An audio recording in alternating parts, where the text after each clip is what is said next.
How to cancel a Gojek order. Hello everyone. In this video, I will show you how to cancel a Gojek order. Please take note that upon receiving your order, the restaurant will promptly begin preparing it. Therefore, canceling orders is not recommended to avoid inconvenience for both restaurants and drivers. However, if you still wish to cancel your order, you must submit a cancellation request to the Gojek application. Open the Gojek application on your mobile device, then navigate to the Orders section. Go to the Ongoing Orders tab and select the specific order you wish to cancel. Choose the option I have to cancel my order.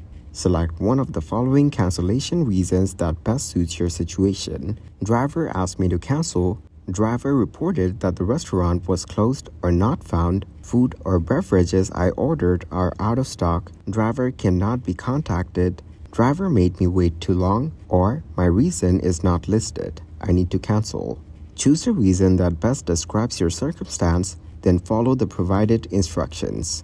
Rest assured, the team will do their utmost to process your cancellation request promptly and provide you with an update on the status of your order. Please remember that upon receiving your order, the restaurant will initiate preparation immediately. Therefore, it's advisable to avoid canceling orders whenever possible to prevent any inconvenience experienced by restaurants and drivers. Thank you guys for watching this video. Hope you got some value. Make sure to like the video and subscribe to the channel to get notified of new videos. See you in the next one.